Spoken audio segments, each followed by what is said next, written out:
Bonjour et bienvenue à tous et à toutes. Que Dieu vous bénisse dans le précieux nom de Jésus-Christ. Depuis 2015 que je partage des points en lien avec la proximité de notre bienheureuse espérance sur YouTube. Nous voici maintenant en 2022, 7 ans plus tard, et ce que je vais vous présenter sera vous encourager parce que Dieu sait que nous en avons besoin.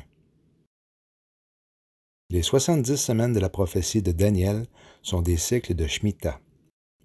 Le mot « semaine » en hébreu qui en fait mention est « Shabbat » et signifie « 7 », période de 7 en jours ou en années. 69 semaines pour un total de 483 ans ont été accomplies et la 70e semaine, appelée un temps d'angoisse pour Jacob, le peuple d'Israël, débutera seulement une fois que l'Église sera enlevée. Un cycle de Shemitah est d'une durée de 7 ans, tandis qu'un Shemitah est la dernière année d'un cycle. Des événements significatifs sont survenus lors des 7 derniers Shemitah aux États-Unis, alias Babylone la Grande. 1979-1980, la Cour suprême des États-Unis interdit l'affichage des 10 commandements dans les écoles publiques. 1986-1987, le plus grand crash de Wall Street. 1993-1994, la crise du marché obligataire. 2000-2001, les bâtiments du World Trade Center, symbole de la force économique des Amériques, sont détruits. 2007-2008, Wall Street subit sa plus forte baisse de 777 points. 2014-2015, la Cour suprême des États-Unis a rendu sa décision disant que les 50 États doivent autoriser les mariages homosexuels. La Maison-Blanche affichait les couleurs du drapeau arc-en-ciel, symbole de la communauté gay. Un certain nombre de vidéos secrètes choquantes montrent comment Planned Parenthood prend des bébés avortés et vend les parties humaines à des fins lucratives. L'image de la déesse hindoue Kali est projetée du côté de l'Empire State Building. C'est aussi pendant cette période qu'une tétrade incluant une éclipse solaire est survenue. Nous voici maintenant, selon le calendrier hébreu, en 2021-2022, dans une autre Shemitah. Cette année, la fête des trompettes est le 26-27 septembre 2022. Il s'agit de l'entrée dans l'année 5783 du calendrier hébraïque. C'est à ce moment que le prochain cycle de Shemitah va débuter. 2022 à 2029 sera donc le nouveau cycle. Est-ce qu'il sera le laps de temps dans lequel les 7 ans de tribulation vont s'accomplir? Personnellement, je le pense sérieusement. Une autre raison pourquoi je le pense est qu'une année spécifique nous est révélée dans l'Évangile de Luc qui pourrait être associée à l'année de la deuxième venue de Jésus-Christ et de son retour physique sur terre à la fin des 7 ans de tribulation. Avant de lire le passage en question, sachez que Dieu a mis en place un plan directeur de 7000 ans qui a débuté il y a de cela près de 6000 ans maintenant. Ce plan est illustré par la semaine de 7 jours. Dieu a créé la terre en 6 jours et a ensuite créé le sabbat du 7e jour en se reposant ce jour-là. L'apôtre Pierre a écrit « Devant le Seigneur, un jour est comme 1000 ans, et 1000 ans sont comme un jour. » Il n'y a aucun doute qu'il eût compris que la semaine de 7 jours était une illustration du plan divin de 7000 ans. Paul avait aussi cela présent à l'esprit lorsqu'il enseigna que le 7e jour de la semaine était l'image du règne millénaire du Christ qui suivra la présente ère méchante de domination humaine. Ce jour arrivera après l'intervention du roi des rois à son retour et il aura une durée de 1000 ans. Comme Jésus-Christ est ressuscité le 3e jour, le peuple hébreu sera délivré après 2000 ans qui équivalent à 2 jours. Le 7e jour de la semaine symbolise le règne millénaire de Christ et, conséquemment, les 6 autres jours représentent 6000 ans pendant lesquels l'homme se gouverne lui-même à partir de ses propres idées. Chaque jour de la semaine représente une période de 1000 ans. Cela étant dit, lisons maintenant le passage de l'Évangile de Luc qui pourrait indiquer l'année de la deuxième venue de Jésus-Christ, la 15e année du règne de Tibère César. La parole de Dieu fut adressée à Jean, fils de Zacharie, dans le désert. Et il alla dans tout le pays des environs du Jourdain, prêchant le baptême de repentance pour la rémission des péchés, selon ce qui est écrit dans le livre des paroles d'Ésaïe, le prophète. C'est la voix de celui qui crie dans le désert. Préparez le chemin du Seigneur, aplanissez ses sentiers. Toute vallée sera comblée, toute montagne et toute colline seront abaissées. Ce qui est tortueux sera redressé, et le chemin raboteux seront aplanis. Et toute chair verra le salut de Dieu. Tibère César était le deuxième empereur romain et souverain de l'an 14 à 37. Le Christ a été crucifié pendant son règne. L'an 29 est donc la 15e année du règne de Tibère César. Jésus-Christ a accompli les 4 premières fêtes de Lévitique 23, aussi connues pour être les fêtes du printemps, la même année, à sa première venue sur terre. Les 3 dernières fêtes, étant la fête des trompettes, des expiations et des tabernacles, celle de l'automne, vont fort probablement se produire la même année également lors de sa deuxième venue. Sur la base que la fête des expiations est le retour physique sur terre de Jésus-Christ à la fin des 7 ans de tribulation, 2029 serait le Shemitah ou encore la 7e année du cycle de Shemitah de 2022 à 2029. Selon le psaume 90, une génération est de 80 ans maximum.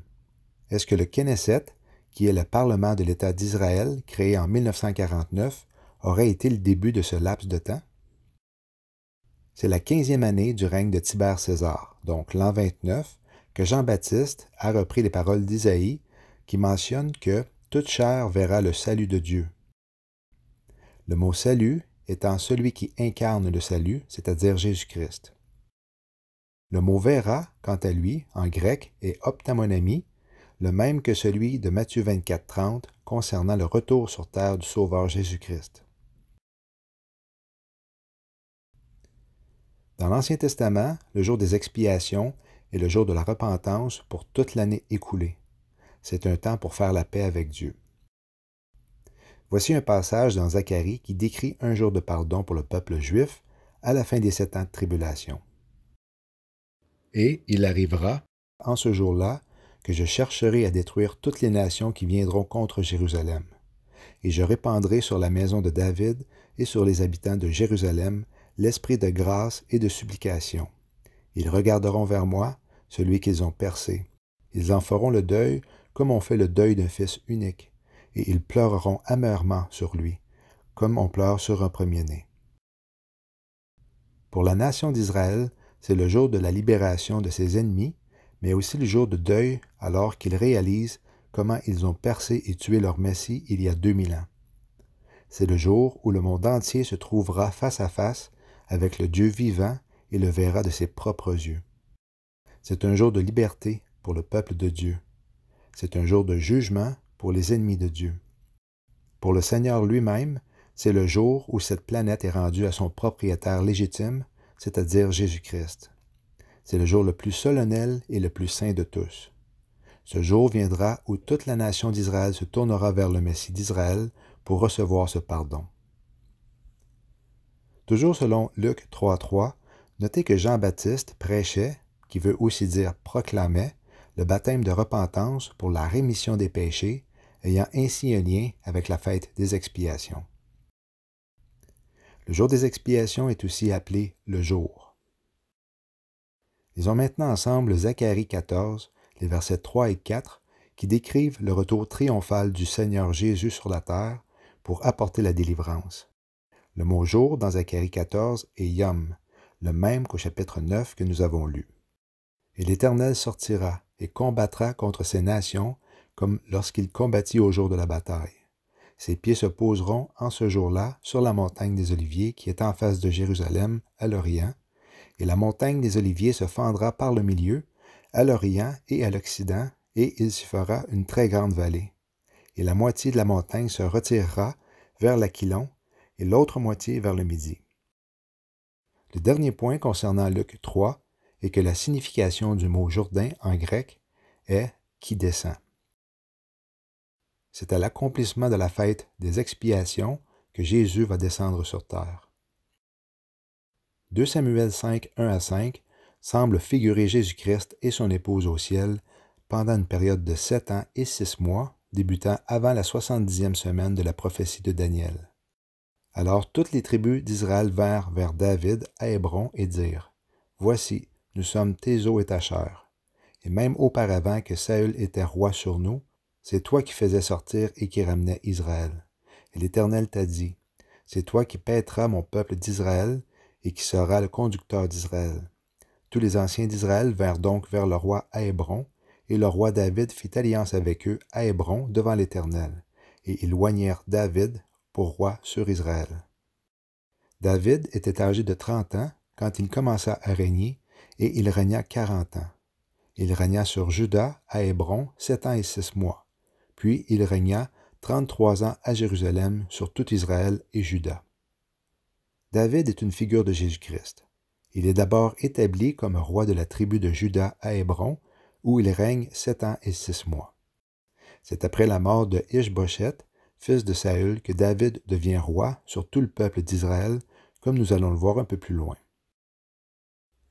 Dans le livre de l'Apocalypse, au premier chapitre, l'apôtre Jean décrit Jésus-Christ dans son état glorifié, sans mention d'une couronne sur sa tête. Apocalypse 14, par contre, mentionne qu'il est couronné. « Je regardai, et voici, il y avait une nuée blanche, et sur la nuée était assis quelqu'un qui ressemblait à un fils d'homme, ayant sur sa tête une couronne d'or. » Sachant que la fête des trompettes représente le couronnement d'un roi, ce passage pourrait-il être l'accomplissement de la fête des trompettes? C'est possible. 2 Samuel nous informe que David est devenu roi à Hébron avant de l'être à Jérusalem sur tout le peuple. De même, Jésus est décrit comme portant sa couronne au ciel en tant que roi avant sa descente sur terre accompagné de son épouse. Apocalypse 19, 11 à 16. Au 8e verset de 2 Samuel, le passage nous informe que Ish-Bosheth, qui signifie homme de honte, était roi sur Israël, alors que David l'était sur Hébron pendant 7 ans et 6 mois. Tout comme Ish-Bosheth, l'Antichrist, un homme de honte, aura sa gloire sur terre lors des 7 ans de tribulation. De même, comme David, Jésus-Christ semble être couronné roi au ciel lors du règne de l'Antichrist sur le monde ici-bas sur la terre. En supposant que Jésus revienne sur terre à la fête des expiations, le 18-19 septembre 2029, et que l'on soustrait 2520 jours, qui sont les 7 ans de 360 jours chaque des tribulations, nous obtenons le 25 octobre 2022. Et 6 mois de moins nous amènerait à la fin du mois d'avril de cette année. Curieusement, le rabbin Yekutiel Fish reconnaît que l'année en cours, 5782, est une année Shemitah, et que l'année prochaine sera le dernier jubilé, l'année de l'arrivée du Messie. Est-ce que les Shemitah de 2014-2015 à 2021-2022 auraient été les 7 jours d'avertissement avant le jugement de Dieu comme du temps de Noé? Voilà, j'espère que vous avez apprécié. Sur ce, Shalom.